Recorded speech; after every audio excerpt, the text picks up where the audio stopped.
इस वीडियो में हम करने जा रहे हैं 10th क्लास का एक important topic Pythagoras theorem.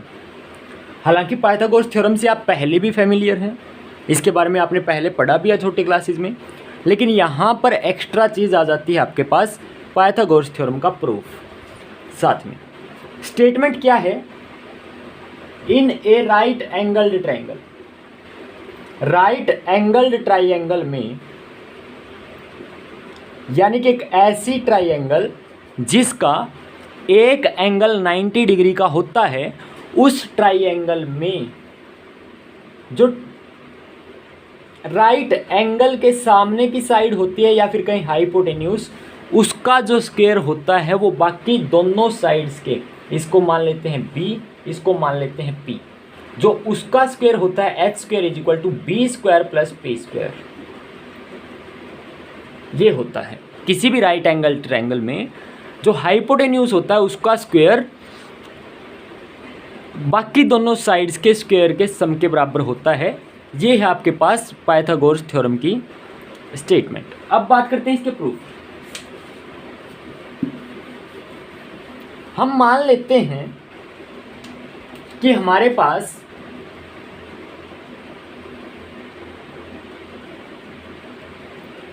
ABC एक राइट एंगल ट्राइंगल है। Let ABC is right angled triangle such that, इस प्रकार से है कि angle B = 90 degree. Angle B कितना है आपके पास? 90 डिग्री। हमें प्रूव क्या करना है?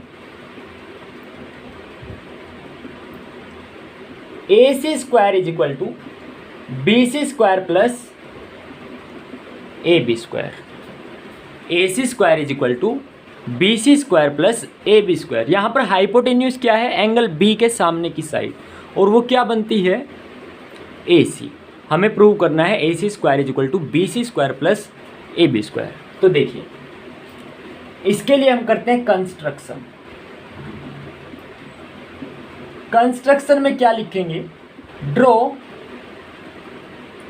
Perpendicular eight AC from point B point से AC पर परपेंडिकुलर ड्रॉ कीजिए। तो हम मान लेते हैं कि हमने B पॉइंट से AC पर जो परपेंडिकुलर ड्रॉ किया है वो BM है। Let BM is perpendicular to AC, कि कोई BM लाइन सेगमेंट बनता है जो AC के परपेंडिकुलर है। नाउ इसके बाद इन ट्राइंगल्स में कौन कौन सी में? ABC and triangle ABM। Triangle ABC जो कंप्लीट ट्राइंगल है, और ट्राइंगल ABM जो छोटी ट्राइंगल है ऊपर, और ये भी राइट एंगल्ड ट्राइंगल ही है। ये ट्राइंगल भी कैसी है? Right angled triangle. Angle A = angle A। क्यों होगा ऐसा? क्योंकि कॉमन है। एंगल A जो है बड़ी ट्राइंगल कंप्लीट, और ये छोटी ट्राइंगल ऊपर वाली, इसमें क्या है? एंगल A तो कॉमन है ही। इसके अलावा एंगल B = एंगल M। क्यों? Each 90 degree. ये दोनों किसके हैं? 90 डिग्री के हैं, इसीलिए दोनों एंगल्स भी क्या हो जाएंगे? बराबर। अगर किसी ट्राइंगल के दो एंगल्स किसी दूसरी ट्राइंगल के दो एंगल्स के बराबर हैं, तो तीसरा एंगल तो अपने आप बराबर हो जाएगा। अगर तीसरा एंगल अपने आप बराबर हो जाएगा तो फिर तो कोई समस्या है ही नहीं। यहाँ से क्या हो जाएगा? जो छोटी ट्राइंगल है ABM और जो बड़ी ट्राइंगल है ABC, उनके सारे एंगल्स बराबर हो जाएंगे। एंड एंगल C = उसमें बचता है एंगल ABM। क्यों? Third angles of both triangle. तीसरा एंगल बनता है दोनों ट्राइंगल्स का।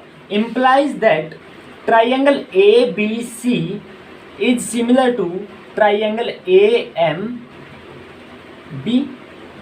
यहाँ से क्या हो जाएगा? ट्राइंगल ABC और AMB दोनों सिमिलर हो जाएगी। इस थ्योरम में चैप्टर 6 में थ्योरम से पहले आपने सिमिलरिटी क्राइटेरियाज वहाँ से पढ़े होंगे।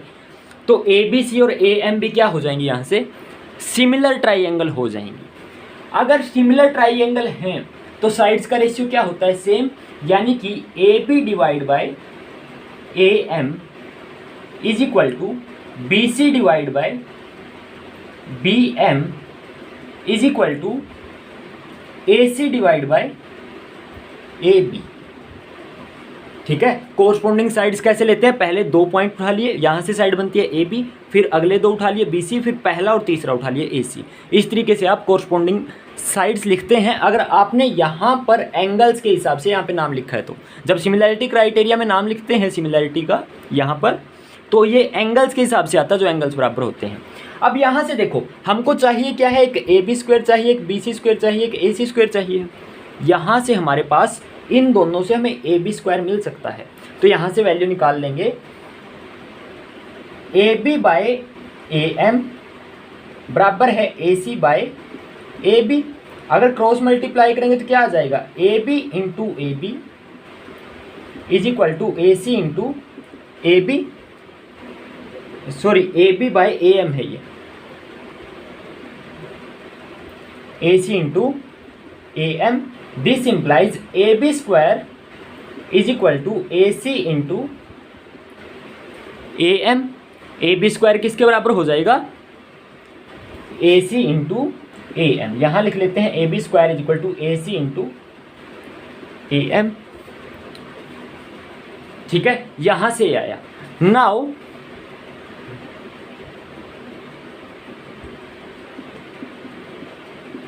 इन triangle BMC and triangle ABC, triangle BMC कौन सी ट्राइंगल बनती है, ये जो छोटी ट्राइंगल है यहाँ पे, जो एक छोटी ट्राइंगल नीचे वाली है और एक कंप्लीट ट्राइंगल ABC।